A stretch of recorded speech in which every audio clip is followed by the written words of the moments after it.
साथ सभी पत्रकार बंधुओं को। हमारे साथ हमारे सचिव अभय जी, राजीव जी और वर्षा जी हैं साथ में।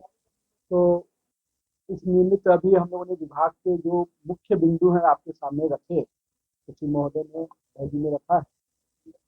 इसमें आपने सरकार की प्राथमिकता को स्पष्ट रूप से देखा कि हम लोगों ने जहाँ सॉलिड वेस्ट मैनेजमेंट को प्राथमिकता देते हुए कचरा प्रबंधन को एक बहुत इंपॉर्टेंस दिया है, और इसको लेकर जहाँ अवेयरनेस कैंपेन के साथ साथ उसके पूरी तरह से मैनेजमेंट को भी हम लोगों ने होमवर्क किया है, और क्लस्टर के माध्यम से बहुत जल्द उस चीज़ को हम लोग जमीन पर उतारने जा रहे हैं। और चूंकि हम लोगों ने उसके लिए छोटे यूएलबीज और बड़े नगर निगम को भी आपस में क्लबिंग किया है, जिसका ब्यौरा आपको सचिव महोदय ने दिया। लेकिन इसके साथ साथ इसके अवेयरनेस कैंपेन को भी हम लोगों ने तेजी से उठाया है, और सभी नगर निगम को कुछ मापदंड दिए हैं कि इसको आधार बना के आपको जहाँ डोर टू डोर कलेक्शंस हैं, वहीं सेग्रीगेशन के मॉडल को भी आपको ध्यान में रखना हो कि भविष्य में अगर हमको पूरी तरह से सॉलिड वेस्ट मैनेजमेंट की यूनिट बैठाने हैं, तो उसमें सेग्रीगेशन बहुत ही इंपॉर्टेंट रोल प्ले करेगा। तो उसके दृष्टि से सभी यूएलपी को और सभी नगर निगम को भी एक प्रॉपर गाइडलाइन विभाग की तरफ से दिया गया है।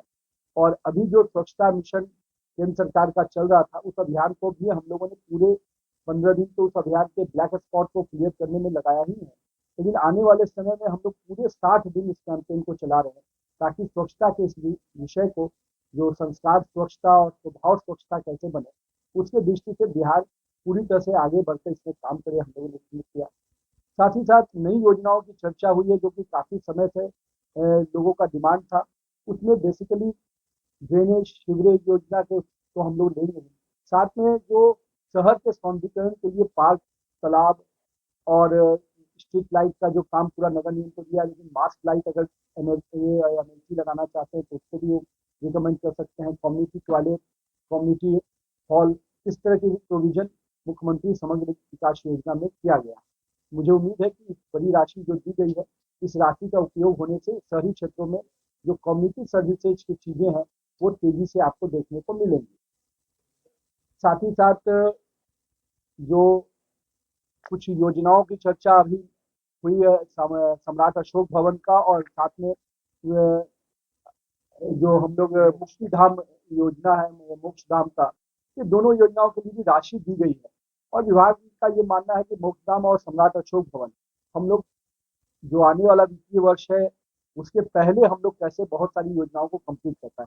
तो मोक्ष धाम की योजना तो हम लोग दिसंबर में ही कंप्लीट करेंगे सभी योजनाओं को, और उसमें पूरा तरह से कुछ बड़ी यूनिट भी है जिसमें हम लोग कर सकते हैं। ग्रीन फ्यूनरल सिस्टम को भी लाया गया है, जैसे पटना में, भागलपुर में। तो ऐसे जगह पर ग्रीन फ्यूनरल सिस्टम के दृष्टि से भी हम लोग उसमें आगे बढ़े हैं।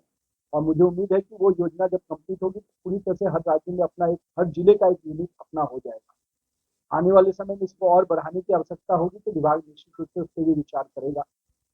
साथ ही साथ जो बड़े स्कीम्स हैं, खास करके जिसकी चर्चा स्मार्ट सिटी की बात है, स्मार्ट सिटी में जो सबसे बड़ा कंपोनेंट जो सभी बड़े शहरों को हम लोगों ने जोड़ने में सफल हुए, ICCC वाला, इससे कम से कम एक तरफ से पूरे शहर की सुरक्षा की दृष्टि से भी वो काम आ रहा है।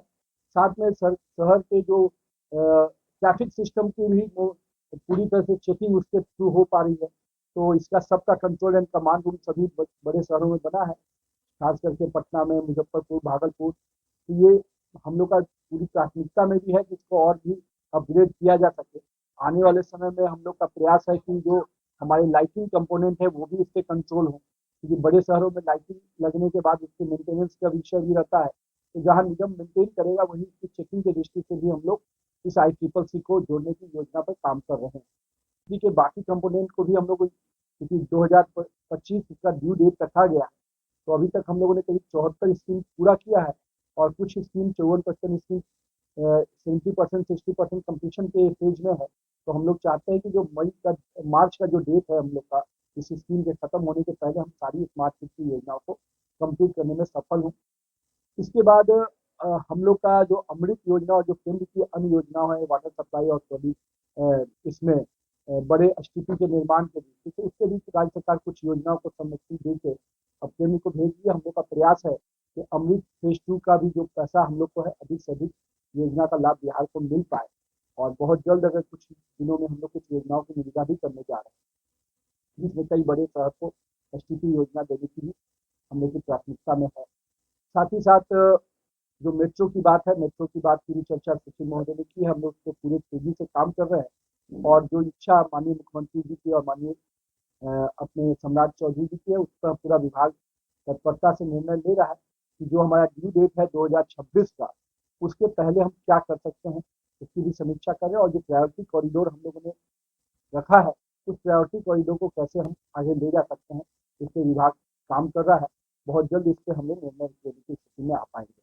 तो ये सारी बातें आपके सामने रखा गया है और विभाग का जो ध्येय है कि जो स्वच्छता अपने आप में बहुत इंपॉर्टेंट होता है। नगर विकास में जब लोग जुड़ते हैं तो तीन बड़े कंपोनेंट की चर्चा करते हैं, स्वच्छता का, एक शुद्ध पानी का और दूसरा कि जल जमाव से मुक्ति का।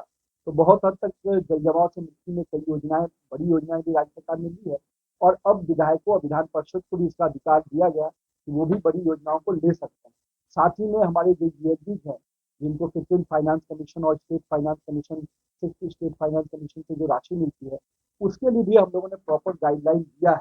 कई बार ये प्रॉब्लम आती थी कि हर यूएलबी अपने डिसीजन कुछ लेते थे, तो उन डिसीजन में भी एक प्रॉपर विभाग का गाइडलाइन दिया गया है कि इन योजनाओं को इस प्रकार से आप कंप्लीट करें। और जिसमें लाइटिंग एक बहुत बड़ा विषय था, तो लाइटिंग का भी अधिकार धीरे धीरे यूएलबीज को दिया जा रहा है ताकि उन यूएलबीज अपनी लाइटिंग को लगाए भी और उसके मेंटेनेंस की भी चिंता वो करे। इसके लिए भी पूरा प्रॉपर गाइडलाइन दिया गया और उनको स्वायत्ता भी इसके लिए दी गई। तो आने वाले समय में सभी यूएलबीज और सभी जो हमारे नगर विकास विभाग के बेटर कोऑर्डिनेशन से बिहार के लोगों को शहरी क्षेत्रों में जो विस्तार होना चाहिए, जिसके कारण अभी हम लोगों ने शहरी क्षेत्र का विस्तार किया भी, करीब 12-13% था, वो 15-16% किया है। लेकिन हम लोग का मानना है कि इस चीज़ को अगर हम लोग और नए प्राधिकरण जब बनाने जा रहे हैं, तो जो पुराने नए प्राधिकरण का पूरा स्वरूप जब उभरेगा, तो अर्बनाइजेशन की दिशा में हम लोग और तेजी से आगे बढ़ पाएंगे और जो नेशनल पैरामीटर्स है ऑर्गेनाइजेशन का, उसको कहीं ना कहीं पहुंचने की दिशा में हम लोग काम करें।